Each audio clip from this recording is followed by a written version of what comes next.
Good afternoon. Happy Monday. As a gift to all of you, I don't have anything at the top, so happy to start with your questions. Is that a gift or is that like a curse? Time will tell. Can I just ask you about a very general question on Ukraine? Sure.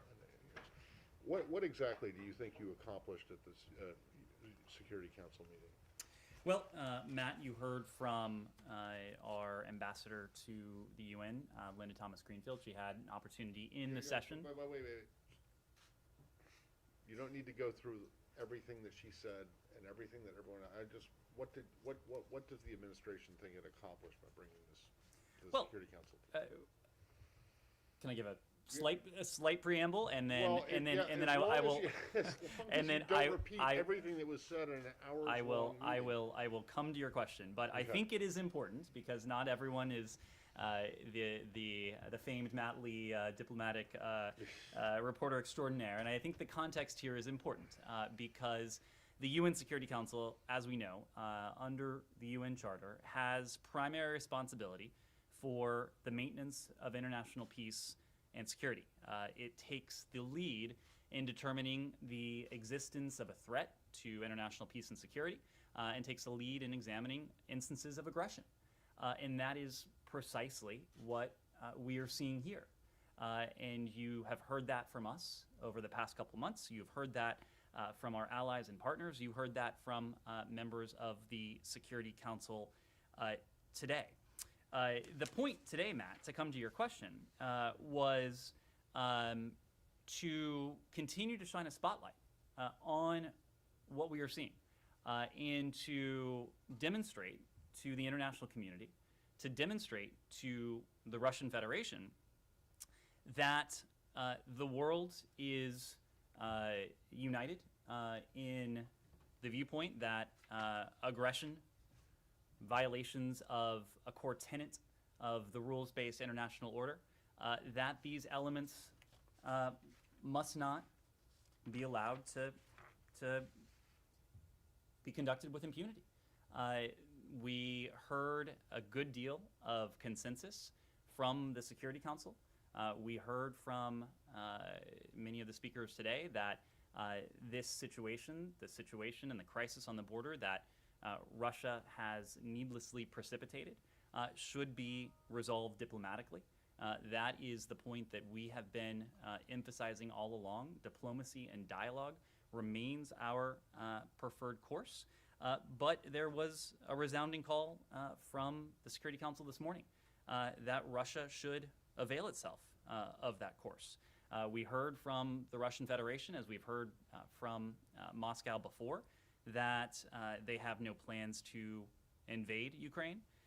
But as we've consistently said, we'll be looking for deeds. We'll be looking for concrete signs of de-escalation.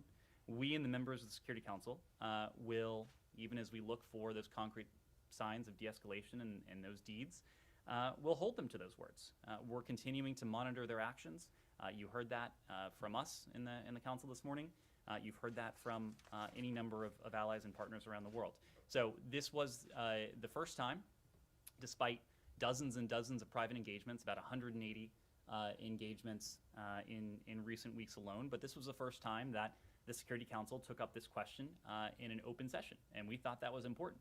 We thought it was important that they do so in that venue and with that level of exposition, so that the world could hear it and the Russian Federation could hear it. Okay, but I'm just trying to, because it just sounds like the same thing going back and forth between both sides. And when you say that the Security Council takes the lead in determining the existence of a threat to international peace and security, did the Security Council actually do anything? Matt, this was not about a resolution. It was not about a vote. This was about an exposition of the facts. And hasn't there been expositions after expositions after expositions Matt, of this going back months now? We are not You yourself get up here every single day and talk about, or whenever you get up here, I'm going to say, I mean, just when you're briefing, you get up here and you talk about the G7, you talk about the EU, you talk about NATO, you talk about, any number of international fora Sure. that where this stuff has actually come out and been agreed on. Matt, we are not And when going you to say- apologize for No. engaging in robust Okay. diplomacy, for But- bringing this to every conceivable fora when you say and that- appropriate fora, Okay, and fine. for continuing to be transparent with our concerns. Okay, but that's- If the criticism is that we are engaging too robustly in diplomacy, that we're being too transparent, that we're being too consistent in what we're saying, that is criticism that we will accept if that's a Okay. criticism you want to lodge. Well, I'm not criticizing at all. I'm just curious as to when you say the world is united in opposing Russian aggression, but and you say that because of what happened in the Security Council today, then that's just flat wrong, because the world isn't united. There were two members of the council that veto wielding members of the council that didn't even want to have this meeting in the first place. Well, So when you talk about I just wonder, what do you think? How do you think you have advanced the cause, or your cause, the cause of the United States, of Europe, of NATO in countering Russian aggression with this meeting?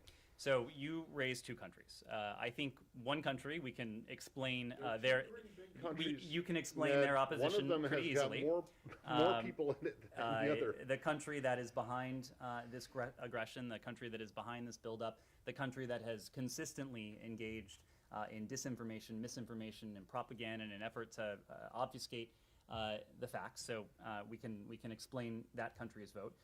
But I assume you're also referring to the PRC. A couple facts. One is that the PRC frequently does side and vote with Russia on the Security Council. That did not come as a surprise. We also understand, I think as you alluded to, that their objection today was more of an objection to the format than a dismissal of the subject. And we know that this is a matter of concern for the PRC. Secretary Blinken discussed it with Foreign Minister Wong when they connected last week. But I'd make a couple other points. One, we often hear from the PRC very forceful support for territorial integrity and the concept of sovereignty.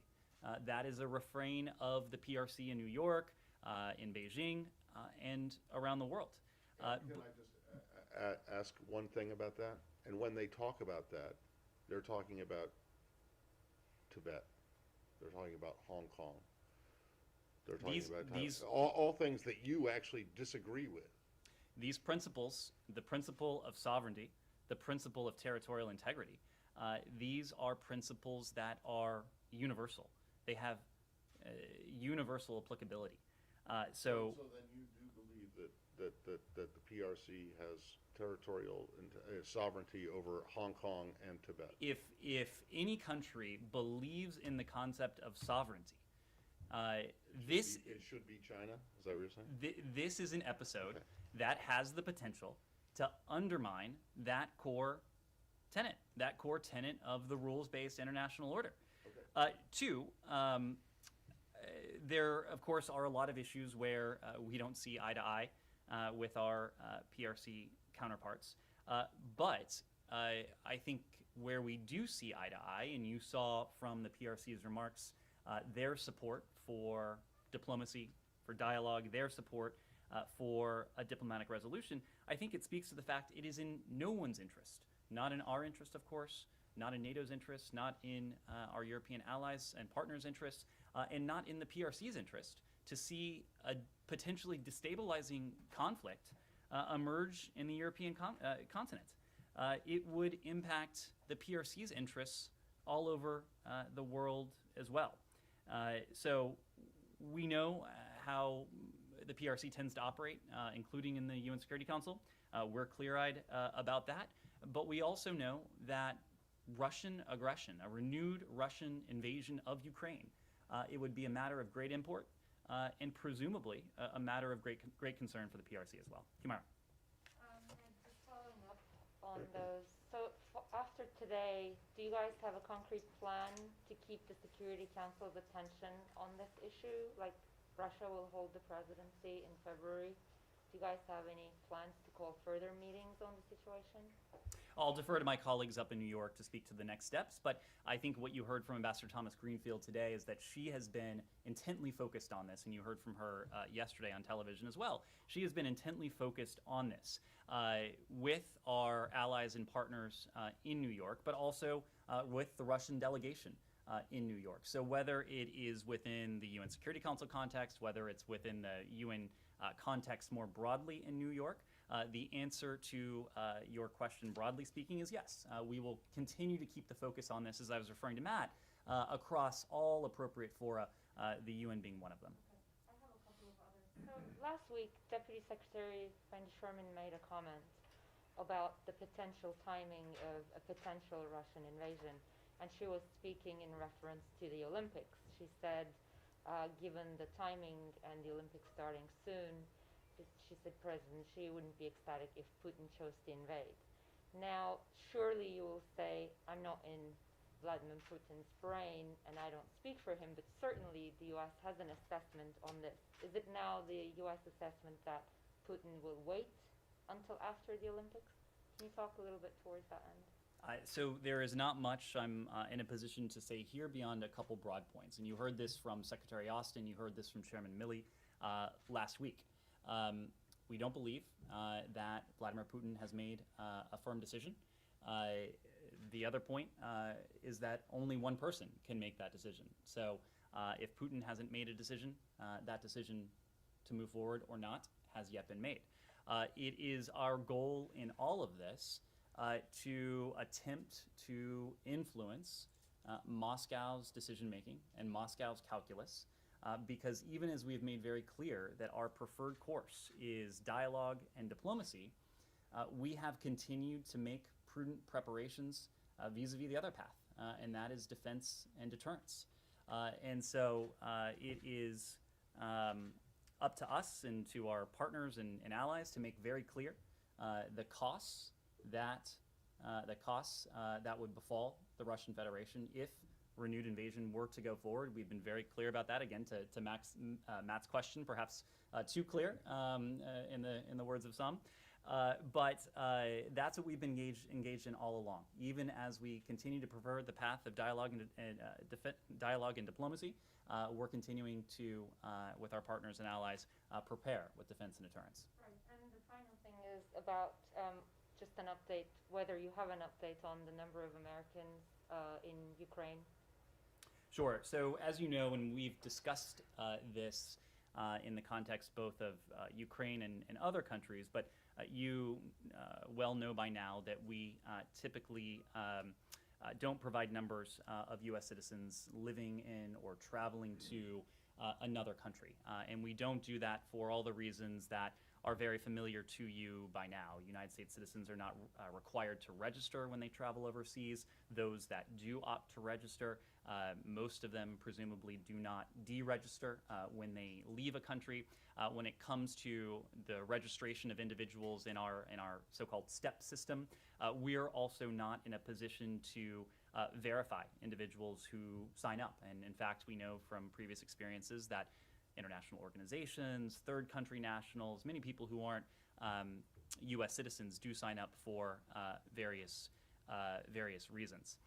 Now, having said all that, our embassies do compile estimates of U.S. citizens in their countries for time to time for contingency planning purposes. And as you know, our embassy in Kyiv has been engaged in robust contingency planning together with officials here at the department and across the interagency for some time now. These estimates are based on the best available information specific to that country, pulling on all available inputs. But even then, we are not in a position to call any particular figure authoritative or comprehensive. But I will say that for Ukraine in October, which I'll come to, that's noteworthy, the estimate was that there were 6,600 U.S. citizens residing in Ukraine. And that is in addition to American tourists and visitors who may have been there at the time. Now, we reached that estimate, as I said, based on all of the inputs that were available to us, and that includes data from our Ukrainian government partners, interactions with American organizations in Ukraine, like the Chamber of Commerce, exchange programs and international schools, and the number of people applying for U.S. citizen services, such as passports at the U.S. Embassy in Kyiv. So as you will see, those inputs are instructive, but they are not necessarily dispositive when it comes to a firm, accurate, comprehensive number. But that is the estimate we were able to arrive at last October, 6,600. Now, our embassy also estimated, again, in October, before Russia's military buildup began, that at any given time, any given point in time, there could be 16,000 U.S. citizens, U.S. citizen tourists and visitors in Ukraine. Now, this was back in October, and ever since, as you know, we have been urging U.S. citizens not to travel to Ukraine, and in fact, those warnings began that very month in October 2021, October of last year. It was, in the first instance, a result of the COVID-19 pandemic and epidemiological conditions in Ukraine, and of course, more recently, due to the increased threat from Russia. And so, while we estimated at the time there could be 16,000 tourists and visitors, our best assessment is that that number is much, much lower now.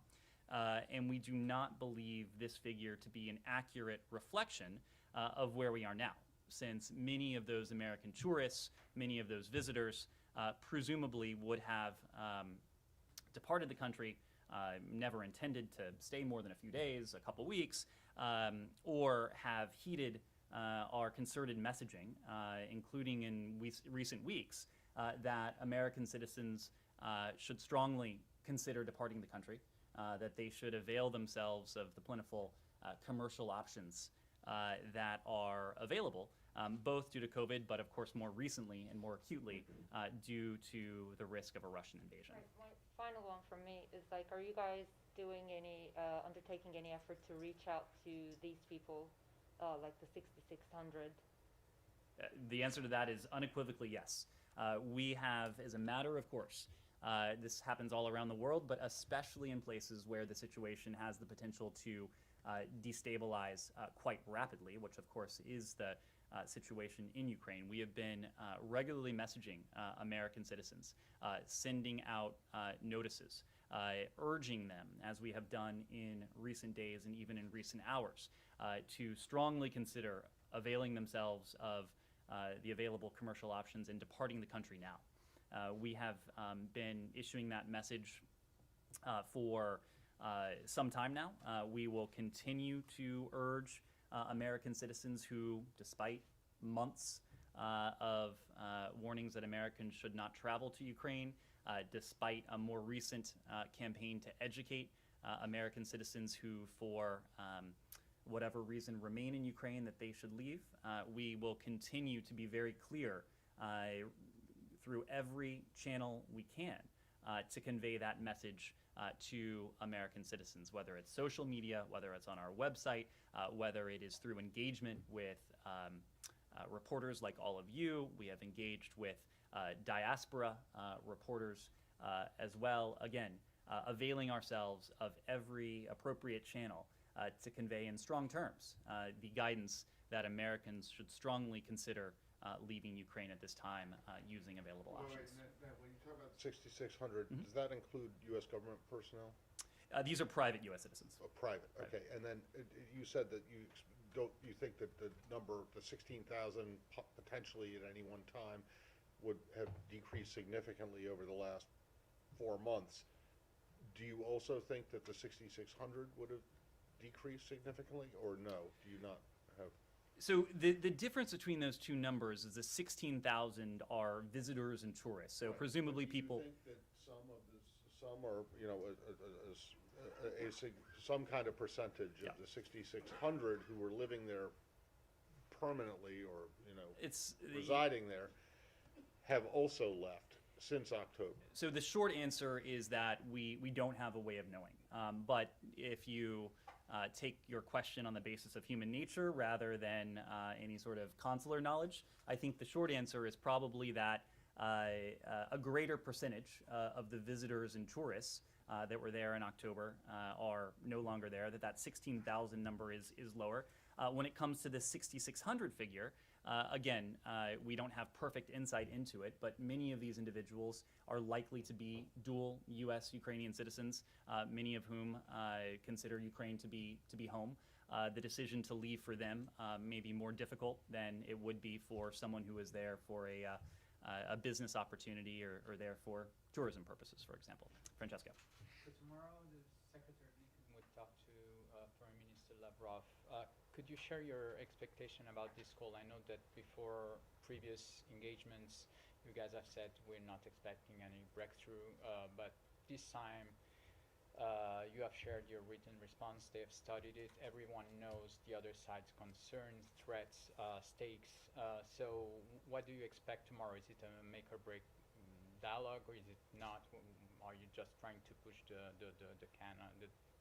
can of the dialogue down the road to earn time? I would characterize it as the next step, in the path of diplomacy and dialogue. And the opportunity for the Secretary and Foreign Minister to speak was something that the two individuals agreed to in Geneva the other week. During that session, as you later heard from us, we told the Russian Federation that our written response would be forthcoming imminently, and then it was agreed that at a date to be determined, the Foreign Minister and the Secretary of State would have an opportunity to engage. And so that date has now arrived. It will be tomorrow morning. You have heard from the Kremlin what to us is the key fact and the key reaction, and that is that it is and has been on the desk of Vladimir Putin. And this goes back to Humaira's question. There is only one individual who, from the Russian side, can determine what Moscow does or does not do. His reaction, his response, is the response that matters most to us. We will have to see what the foreign minister has to say in terms of conveying the official position or any initial reactions from the Kremlin to our written response, but that's precisely why the Secretary is engaging in this conversation, to hear initial reactions and, again, to share our concerns and to continue discussions around issues where there may be the potential for reciprocal progress, reciprocal in terms of improving and addressing the security concerns of the United States, those we share with our European allies and partners, but then two, determining if there are ways within the Venn diagram of issues that all of us believe may be viable to determine if there are ways to address some of Moscow's stated concerns as well. Precisely. President Macron just talked again today to President Putin, second time in like 4 days. Isn't it more effective to just talk to President Putin and skip the other parts of the government, since you say that he's the only one who can decide? And well, as you know, we haven't shut the door on engagement with President Putin, and quite to the contrary. The president was asked about this at his press conference, and he said he would be amenable to another conversation with President Putin. But we are fortunate to have a Secretary of State who is deeply engaged on this, and the next conversation will be at that level. Yeah, I just want to ask you, if President Zelensky keeps saying that you guys are, exaggerating and sowing panic and so on, if the Ukrainian ambassador today, Oksana Markarova, said basically the same thing, so why all this drumbeat? I mean, if the Ukrainians are saying, look, you're exaggerating, there is no imminent war and so on, but you keep saying that it is really imminent, could you at least clarify this discrepancy, this dichotomy? Saeed, you heard from the Ukrainian ambassador yesterday. The level of coordination between our two countries, the fact that we see eye to eye on many key issues. Our point in all of this, and I think this speaks to what we've heard from some of our Ukrainian partners, this is not about panic. To the contrary, this is about prudent preparation. Everything you have heard from us is in the vein of prudent preparation, whether that is in terms of fulfilling the Ukrainian government requests for significant amounts of defensive security assistance, which we've done to the tune of $650 million last year, more than any administration has previously done. Whether it is in terms of authorizing, as our Ukrainian partners have applauded other NATO allies to provide U.S. origin equipment to the Ukrainians, whether it is what we have done in the context of NATO, both the contingency planning and the pledge to reinforce and reassure NATO's eastern flank. None of this is in an effort to sow panic, to make an invasion more likely, and to the contrary. All of this is an effort to deter an invasion, and should Vladimir Putin determine to go forward regardless, to ensure that defenses are appropriately reinforced. Are you still sending the arms and equipment to Ukraine, or you already stopped?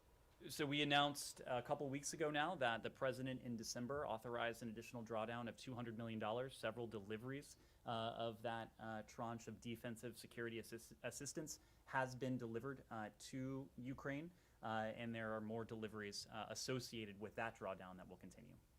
Yes? A few questions. Yes. On sanctions and on possible new ambassador nomination to Ukraine, would you be able to confirm that Ambassador Bridget Breen is top choice for the nomination to be ambassador to Ukraine? I am not in a position to confirm that. As you know, nominations emanate from the White House, but the secretary was asked about this when he was in Kyiv the other day, and he did note that we expect a nomination to be forthcoming shortly. Second, on sanctions. Last Friday, during the press conference, President Zelensky asked publicly why the U.S. and partners are talking about possible sanctions in case Russia invade. Why after? Why not now? He asked. Would you be able to elaborate on that? Sure. So, and this gets to the point I was just making. Our overriding goal in all of this is to resolve this crisis that Moscow has precipitated through dialogue and diplomacy. Our goal is to see to it that we need not enact sanctions, because that means that the Russians won't have moved forward with aggression. Our goal here is deterrence. And a key point in all of this is that our sanctions, any sanctions package, would lose its deterrent effect if it were to be put in place in advance of an invasion, in advance of additional Russian aggression. That's one point. Number two, we've heard the question as to why we don't be more specific about the sanctions that we are preparing and have prepared with our allies and partners, and that is equally simple. It is not in our interest to telegraph our moves, to allow the Russian Federation to take steps that would mitigate the impact of these sanctions. Part of the deterrent effect of these sanctions is the fact that we've been very clear that these sanctions will be unprecedented in terms of their scope, in terms of their scale, what they are and can inflict on the Russian Federation, that they go after sectors that have strategic importance to the Russian Federation. And these are measures that were intentionally not pursued in 2014 because of their implications on the Russian Federation. So, of course, these are not elements and these are not tools that we take lightly, but this would not be anything, further Russian aggression would not be anything that we would seek to discount, that we would seek to minimize. And so that is why you have heard us speak to the strength of the sanctions that would befall in a manner that is swift, strong, and sudden. Third point, even as we put these measures in place, these measures that are designed to have a deterrent effect, we are moving forward across a range of actions in the vein of defense and deterrence. I've already spoken of the defensive security assistance that we are providing to Ukraine, the authorization for third countries to provide U.S. origin equipment to Ukraine. We've spoken of the economic assistance and support that we are looking with the support of Congress to provide Ukraine. We've spoken of what we are doing with NATO to reinforce and to reassure NATO's eastern flank. Those are just some of the areas in which, well in advance of any potential Russian aggression, be it an invasion or something else from Moscow's playbook, we are moving full speed ahead to make sure that even as we continue to prefer this course of diplomacy and dialogue, we are ready with a path of defense and deterrence if that's a path we have to go down. One more question on sanctions. You mentioned Congress. There is an effort, bipartisan effort in Congress to pass a new Russian sanction bill. The only contestant issue seems like Nord Stream 2, sanctions on Nord Stream 2. Does administration support this effort for new sanctions bill, and do you have any new position on Nord Stream 2? So I will defer to Congress as this specific legislation moves through the process. You heard from Toria Nuland yesterday that we've been in regular touch with the Hill on this legislation. We continue to be in close touch with them on everything pertaining to Russia and Ukraine. But as this legislation moves through the process, I will defer to our counterparts on the Hill. And beyond what we've said last week, that in the event of a Russian invasion, Nord Stream 2 will not move forward one way or another. That continues to be our position. That will be our position. Yes, John. At the UN today, Ambassador Thomas Greenfield said that the United States believes that Russia moved 5,000 troops into Belarus, and the United States has information and evidence that they believe that Russia is moving 30,000 troops to the Ukrainian border within a matter of days. It said early February. A U.S. official has since said that this comes from recently declassified U.S. intelligence. Can you just get a little bit more information about how the United States knows this without getting into sources and methods? As you know, the U.S. does not have a flawless record when it comes to giving intelligence at the Security Council.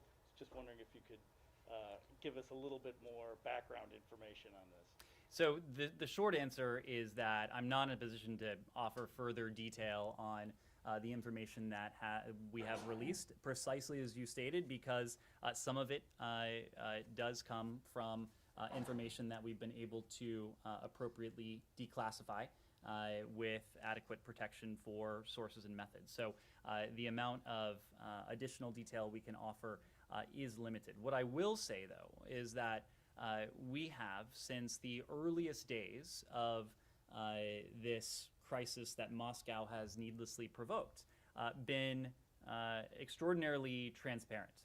And I think your question speaks to the fact that we are not, in some ways, following the normal formula in how we talk about these things, because we thought it was important early on to be clear and candid and consistent with the American people, but also with the international community, including our allies and partners in Europe, but also the Russian Federation, to let them know and to leave no mistake that we had taken note of what we initially called their unusual military movements, and what we have since come to recognize as potential preparations for large-scale action against Ukraine. The Secretary spoke to this in November, the concerns that we had at that time. And since then, we have been in a position to release additional detail to expose what the Russians had and are doing. And you've also seen our allies and partners do that as well. Our British counterparts, of course, release some information. That That was was U.S.-derived information, though, that the British released. we have an incredibly close intelligence sharing relationship with the United Kingdom. It is true that we share an extraordinary amount of information with them, but the British government did release information pointing to what was characterized and what we assess as well to be preparations to install Kremlin loyalists in the event in the event of Russian aggression.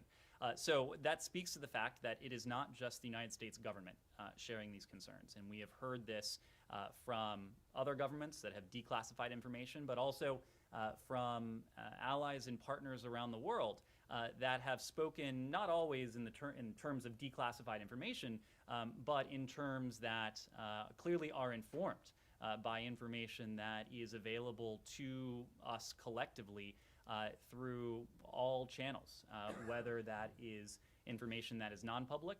But again, John, much of this is information that is crystal clear to the casual observer.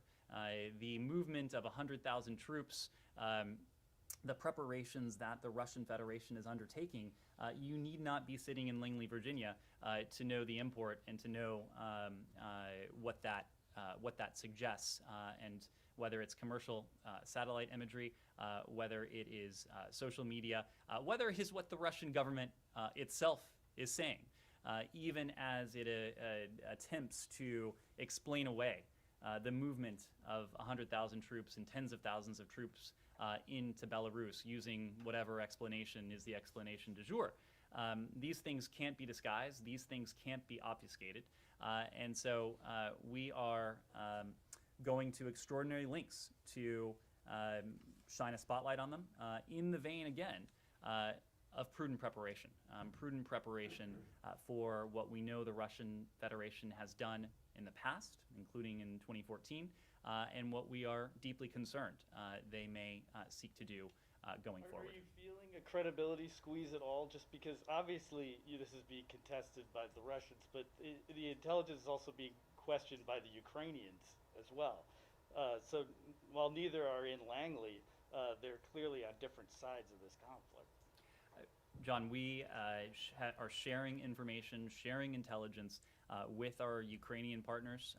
We do that as a routine matter with our European allies as well. I do not think that aside from a dissonant perspective in Moscow, a perspective that relies on propaganda, disinformation, aside from that perspective, I don't think you hear doubt about what the Russians are capable of, and the concern that their military movements have engendered around the world. Now, what's the track record of Langley, Virginia, when you talk about this? I mean, why, and I would also say what John brings up, the last time the U.S. and the British tag teamed on an intelligence reporting, do you remember? I'm old enough to remember what happened after that. Matt, if And so go ahead. You can answer that. No, please. I'll go back to Langley because I'd like to know. I mean, how did they do on predicting, Afghanistan and what would happen after the withdrawal of U.S. troops? Matt, I think I know as someone who used to work there that intelligence it is intelligence analysis. Analysis is based on the best available inputs and the number of challenges that our intelligence community has approached with precision in a way that has allowed policymakers to make informed decisions that have saved American lives, have advanced American interests, have forestalled crises and challenges around the world.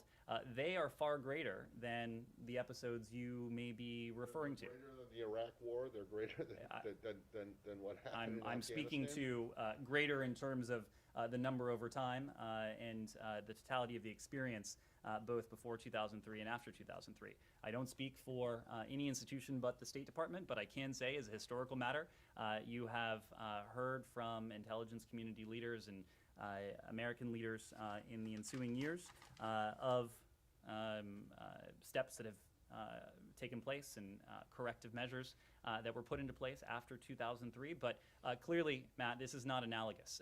And anyone who would seek to claim that clear indications of Russians amassing forces along Ukraine's borders, inside Belarus, the disinformation that they're taking part in, their own contingency planning that is ongoing now, all of that speaks to the great concern we have. Not only the concern we have, but that our allies and partners around the world share. Understandable, but when you get things so catastrophically wrong in very high-profile cases, it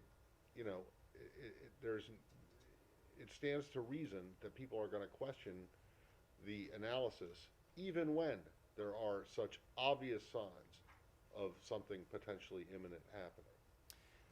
Matt, I think you just said it. There are obvious signs here for concern.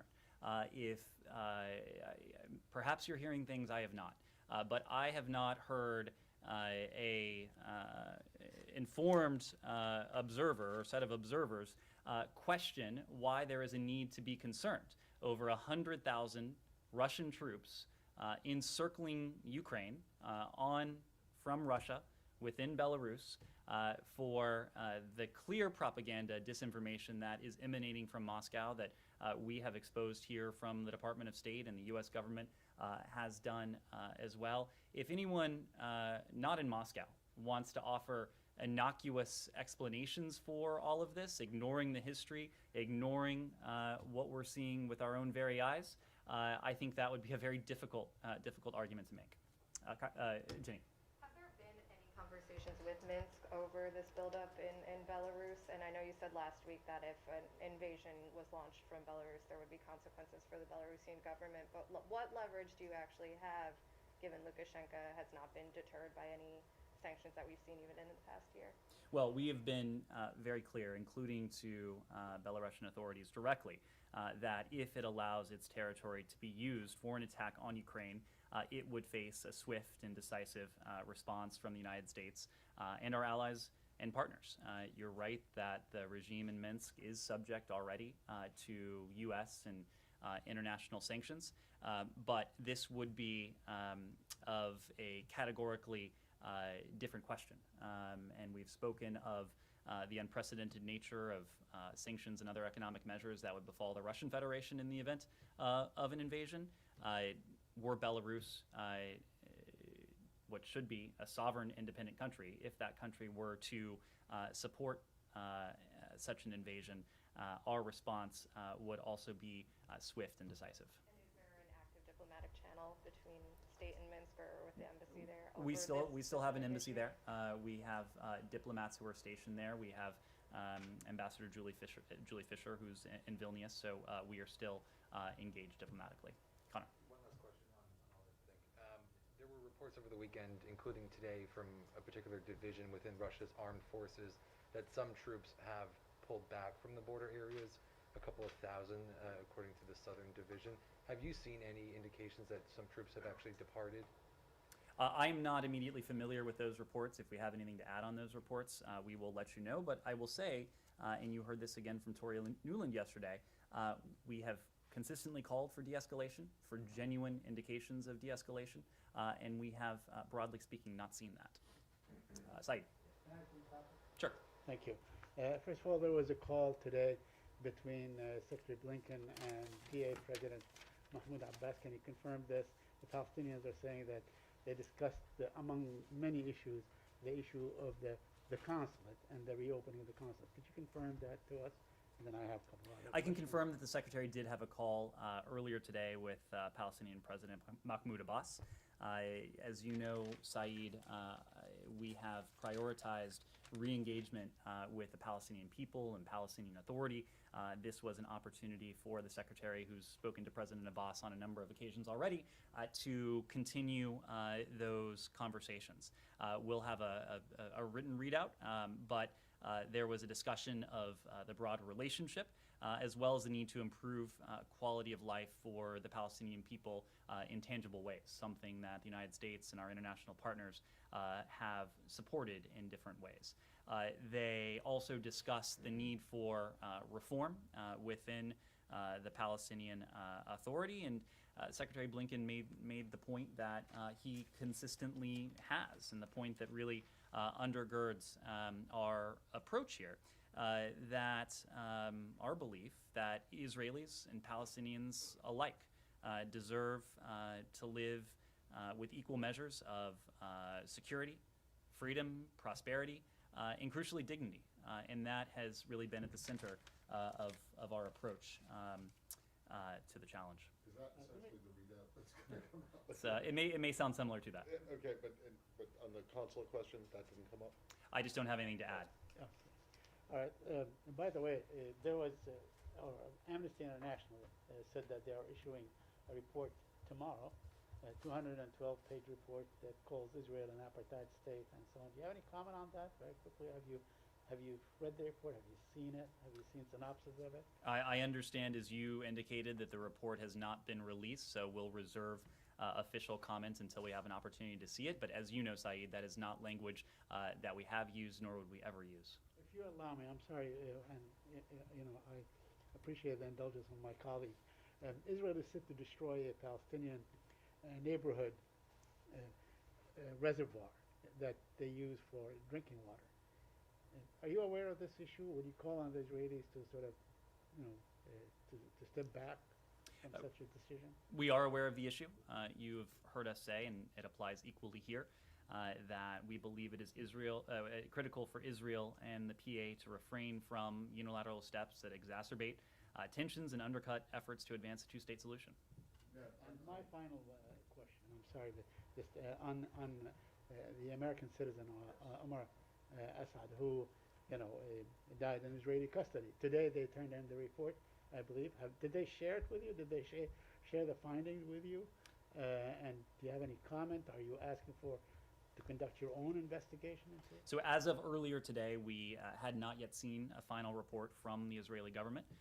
You have heard me say this before, but we continue to support an investigation that is thorough and comprehensive into the circumstances of the incident, and we welcome receiving additional information as soon as possible. Can you at least confirm that you've gotten a letter from Senator Baldwin about this very case?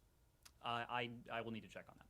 Because he was a resident of, when he was in the States, resident of Wisconsin. I'll check on that. I have a couple of Sure. questions, please.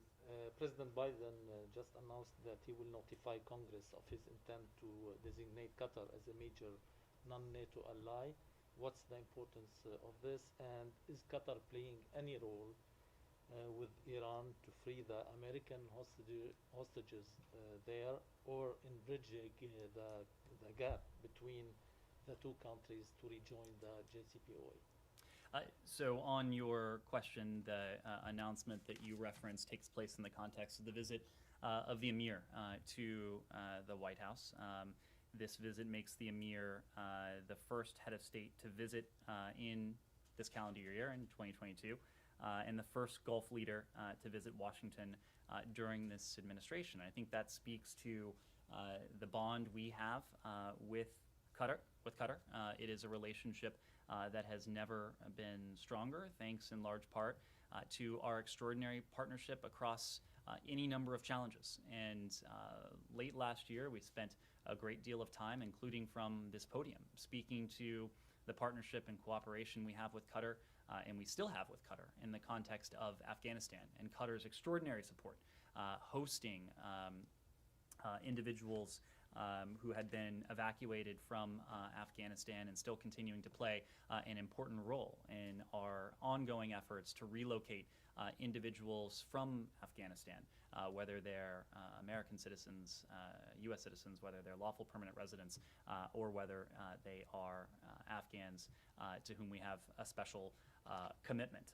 Of course, the relationship extends well beyond, including in the security realm, which speaks to the announcement that you just referenced. When it comes to Iran, I don't have anything to add in terms of a role, a Qatari role there, beyond stating what you've heard from us before, and that is the release of the Americans and third country nationals who are being unjustly detained in Iran is a top priority for the United States.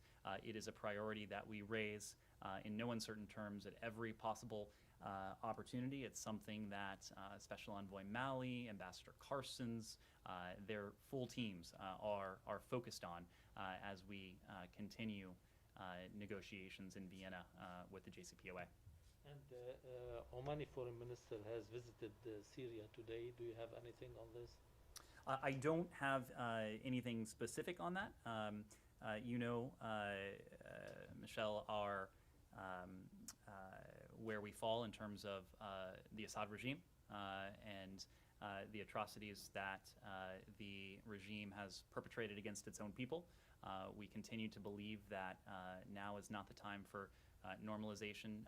Now continues to be the time for accountability for the atrocities of the regime. And my last one on Lebanon. The United States, as reports said, plans to reroute $67 million of military assistance for Lebanon's armed forces to support members of the military, and you sent a notification to the Congress. Is it accurate, and do you have anything on this? I can confirm that the administration has notified Congress of the intent to provide additional support for the Lebanese armed forces as they respond to a wide range of security, economic, and public health challenges currently facing the country.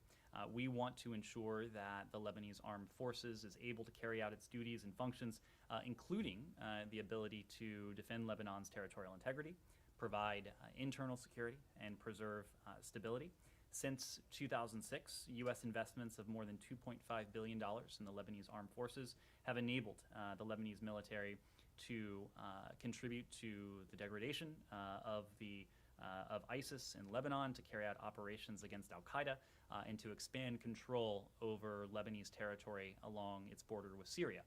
Over the last 2 years, moreover, the Lebanese armed forces have also been at the forefront of responding to the various crises that are affecting the state of Lebanon and the Lebanese people, as demonstrated in its support of the emergency response to the Beirut port blast in August of 2020, and of course to its response to the ongoing COVID-19 pandemic in Lebanon as well. Can you be a little bit more specific? How much additional assistance is going to the Lebanese military?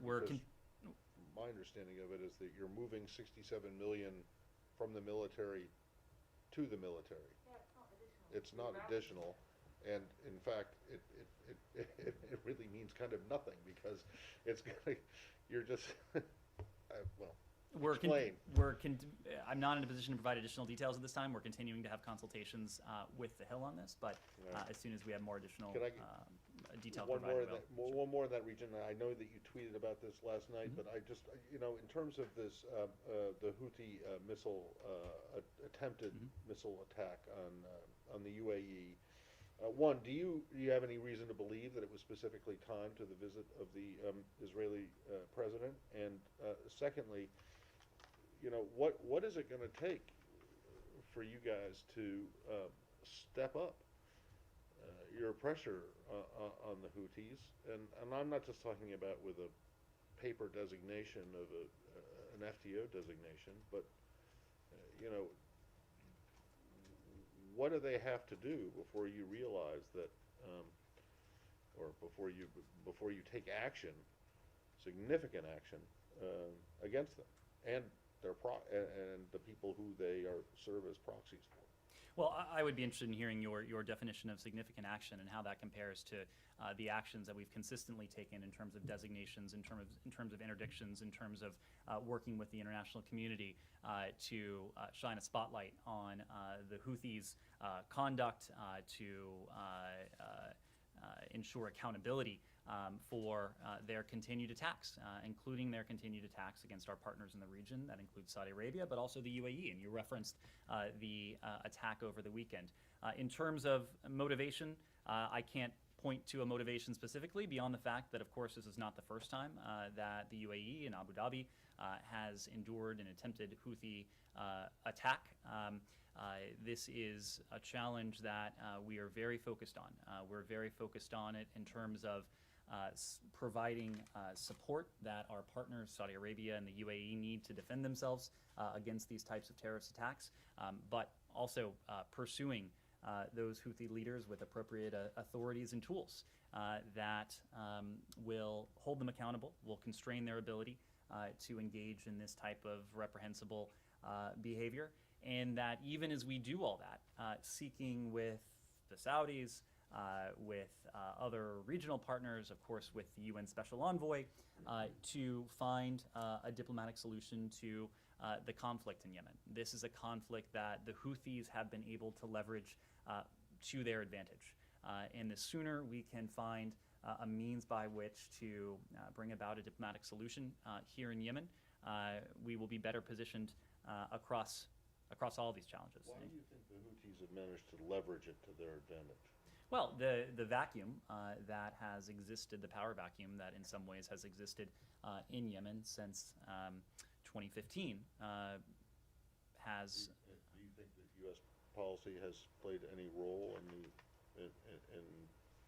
what you're saying now, is that that this is a conflict that the Houthis have managed to leverage to their advantage? What I can tell you is that U.S. policy now is focused on finding a diplomatic solution to this, not only to bring about greater levels of stability and security in Yemen, but also to put an end to or to alleviate the humanitarian emergency that is afflicting millions of Yemenis. 16 million Yemenis, I believe, are suffering from food insecurity at the moment.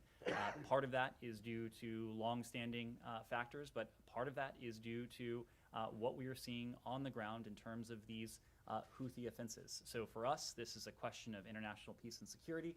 It's a question of grave humanitarian concern, and it's a question that we're intently focused on diplomatically. The Houthis on the list of terrorists? We discussed it last week. We discussed it in this room, I should say, last week. The president has noted that it is a tool that is under review. I don't have any update to add to that. Very quick final question, Connor. Sure. Over the weekend, North Korea launched its longest range ballistic missile since 2017. With each launch that we've seen this year, the 7th now, you guys have issued the same statement condemning it, calling them to talk, saying that you're ironclad with your allies. Are you increasingly alarmed at all about this spate of missile launches now? Well, we've made no secret about our concern, the concern that we have for what we've seen emanate from the DPRK. It's a concern we share with our allies in the Indo-Pacific, Japan and South Korea, in addition to our allies and partners around the globe. Of course, the DPRK's ballistic missile and nuclear weapons program, this is a challenge that is longstanding. It is a challenge that has vexed successive administrations. We have developed an approach that at its center seeks to find a diplomatic means by which to achieve the complete denuclearization of the Korean Peninsula. It's a challenge and an approach that we continue to speak about with our allies, including especially our allies in the region, but even as we seek to find ways to address this challenge diplomatically, we're moving forward with different steps to hold the DPRK responsible and accountable. And this month alone, we imposed sanctions on 8 DPRK-linked individuals and entities. These are individuals and entities that supported the DPRK's weapons of mass destruction and ballistic missile-related programs. We are continuing to discuss this challenge in the UN as well. One last one then on Burkina Faso. We're a week out from the military seizing power. Would you now, at this point in time, call it a coup? And if not, why not? Is a coup assessment underway? We are evaluating the impact of these actions on our engagement and our engagement in the country and our engagement with authorities in Burkina Faso. It's too soon for us to get into the specifics of that, but we have called for restraint by all actors as we carefully review the events on the ground for any potential impact on our assistance. What I can say now is that we have paused most assistance for the government of Burkina Faso as we continue to monitor the situation. Thank Thank you all very much.